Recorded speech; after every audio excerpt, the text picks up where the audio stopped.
بسم اللہ الرحمن الرحیم۔ السلام علیکم ورحمۃ اللہ وبرکاتہ۔ ناظرین گرامی، آج کا موضوع شروع کرنے سے پہلے میری آپ سب سے صرف ایک گزارش ہے کہ آپ بات کو مکمل اور توجہ سے سنیے گا۔ ہمارے ہاں یہ روایت عام سننے کو ملتی ہے کہ شب جمعہ مرنے والوں کی روحیں اپنے لواحقین کے گھروں میں آتی ہیں، اس لیے جمعرات کو خیر و برکت کے لیے کھانا تقسیم کرنا چاہیے۔ اس بارے میں دین حکمت اسلام کیا کہتا ہے، آئیے جانتے ہیں۔ روح کے بارے میں حضور اقدس صلی اللہ علیہ وسلم سے سوال کیا گیا تو حضور اقدس صلی اللہ علیہ وسلم نے خود روح کی حقیقت کے بارے میں جواب نہیں دیا، بلکہ وحی الہی کا انتظار فرمایا۔ اللہ تبارک و تعالی نے قرآن کریم میں نازل فرمایا، قُلِ الرُّوحُ مِنْ أَمْرِ رَبِّی۔ اللہ تعالیٰ نے اپنے رسول کو اس بات کی ہدایت فرما دی کہ روح ایک امر ربی ہے، یعنی روح بھی میرے رب کے امر کن ہی سے ہے اور اس کی مخلوق ہے۔ چنانچہ صحیح بخاری سمیت حدیث کی دیگر کتب میں یہ روایت موجود ہے۔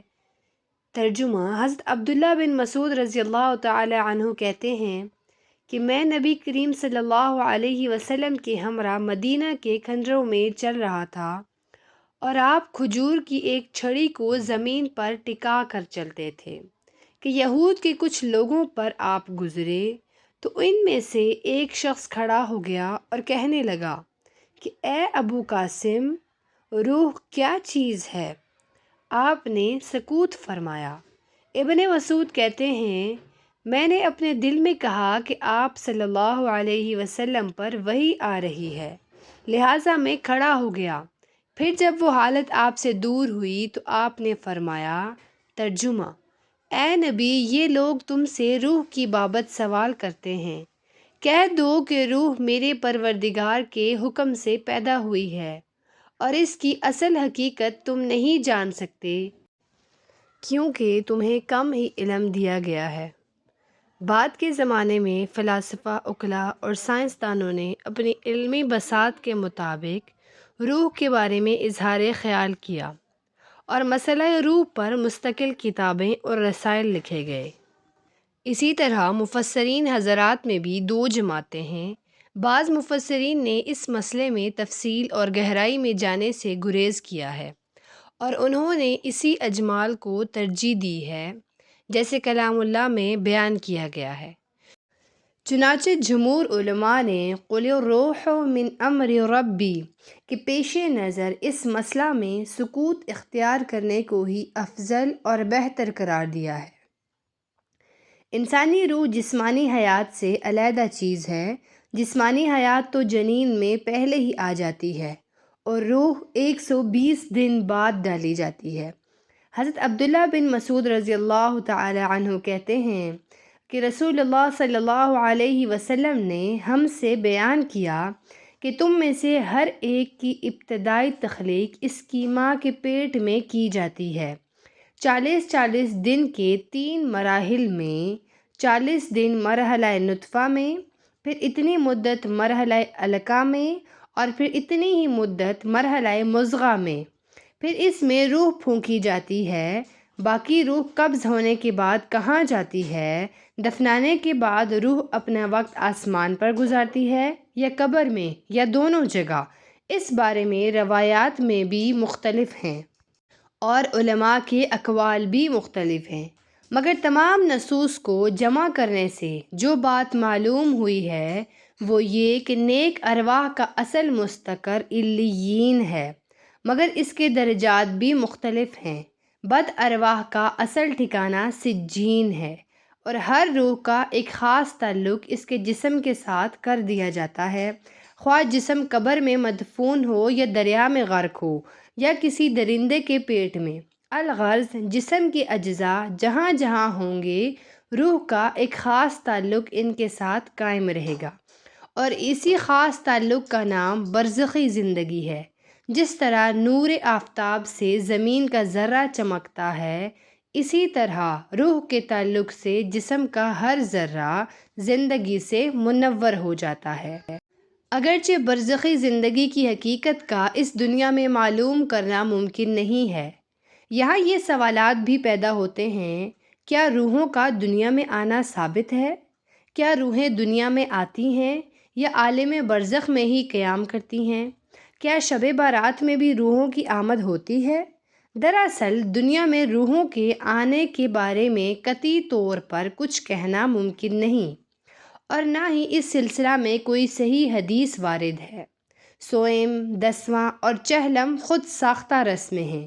باقی یہ عقیدہ رکھنا کہ میت کی روح آ کر گھر کے بعض افراد سے کوئی چیز طلب کرتی ہے، تو اس کی حقیقت یہ ہے کہ میت کے انتقال کے بعد اپنے گھر والوں اور متعلقین سے کچھ امیدیں وابستہ ہوتی ہیں، اور وہ متعلقین سے امیدوار رہتی ہیں۔ ہوتا یہ ہے کہ وہ امید اور تعلق ہی لوگوں کو تمثل ہو کر ظاہر ہو جاتے ہیں۔ مثلاً یہ کہ روح دروازہ پر کھڑی ہے، کھانا مانگتی ہے اور ضروریات طلب کرتی ہے، یہ حقیقت نہیں ہوتی بلکہ تمثل ہوتا ہے، کیونکہ ارواح کو اس عالم میں دنیاوی ضرورت کی نہ تو حاجت ہوتی ہے اور نہ ہی یہ چیزیں ان کے لیے وہاں مفید ہو سکتی ہیں۔ یہی وجہ ہے کہ ایصال ثواب کے طور پر جو چیزیں میت کی روح کو بخشی جاتی ہیں، وہ بھی اس کو اصلی صورت میں نہیں بلکہ اخروی نعمتوں کی صورت میں متشکل ہو کر پیش ہوتی ہیں۔ مشہور تابعی مسروق بیان کرتے ہیں کہ ہم نے جناب عبداللہ بن مسعود رضی اللہ تعالی عنہ سورہ آل عمران اس آیت کی تفسیر دریافت کی: جو لوگ اللہ کی راہ میں شہید کیے گئے، ان کو مرے ہوئے نہ سمجھو، وہ اپنے رب کے ہاں زندہ ہیں، ان کو رزق دیا جاتا ہے۔ تو سیدنا ابن مسعود رضی اللہ تعالی عنہ نے فرمایا: ہم نے بھی اس بارے میں رسول اللہ صلی اللہ علیہ وسلم سے دریافت کیا تھا۔ آپ صلی اللہ علیہ وسلم نے فرمایا: ان کی روحیں سبز پرندوں کے اندر رہتی ہیں، ان کے لیے عرش الہی کے ساتھ قندیلیں لٹکی ہوئی ہیں، وہ روحیں جنت میں جہاں چاہیں کھاتی پیتی ہیں، پھر ان قندیلوں کی طرف لوٹ آتی ہیں۔ ان کے رب نے اوپر سے ان کی طرف جھانک کر دیکھا اور فرمایا: کیا تمہیں کسی چیز کی خواہش ہے؟ انہوں نے جواب دیا: ہم اور کیا خواہش کریں گے، ہم جنت میں جہاں چاہتے ہیں گھومتے اور کھاتے پیتے ہیں۔ اللہ نے 3 بار ایسا کیا۔ جب انہوں نے دیکھا کہ ان کو چھوڑا نہیں جائے گا، ان سے سوال ہوتا رہے گا، تو انہوں نے کہا: اے ہمارے رب، ہم یہ چاہتے ہیں کہ ہماری روحوں کو ہمارے جسموں میں لوٹا دیا جائے تاکہ ہم واپس دنیا میں جائیں اور ہم دوبارہ تیری راہ میں شہید کیے جائیں۔ جب اللہ تعالیٰ دیکھے گا کہ ان کی کوئی حاجت نہیں ہے تو ان کو چھوڑ دیا جائے گا۔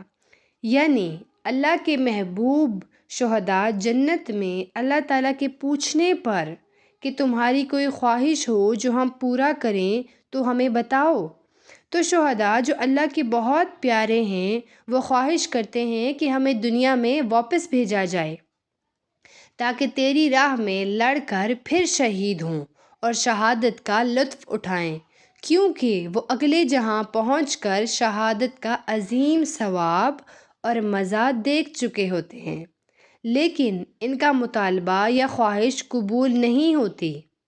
تو شہداء جیسے محبوب حضرات کی ارواح کو دنیا میں واپسی کی اجازت نہیں، تو باقی ارواح کی واپسی کا تو سوال ہی پیدا نہیں ہوتا۔ یہ وہ مضبوط عقیدہ ہے جو قرآن اور حدیث صحیح سے ثابت ہے، اور عقل سلیم بھی اسے تسلیم کرتی ہے۔ اگر آپ کو میری آج کی یہ ویڈیو اچھی لگی ہے تو اس کو لائک کریں اور چینل کو سبسکرائب کریں۔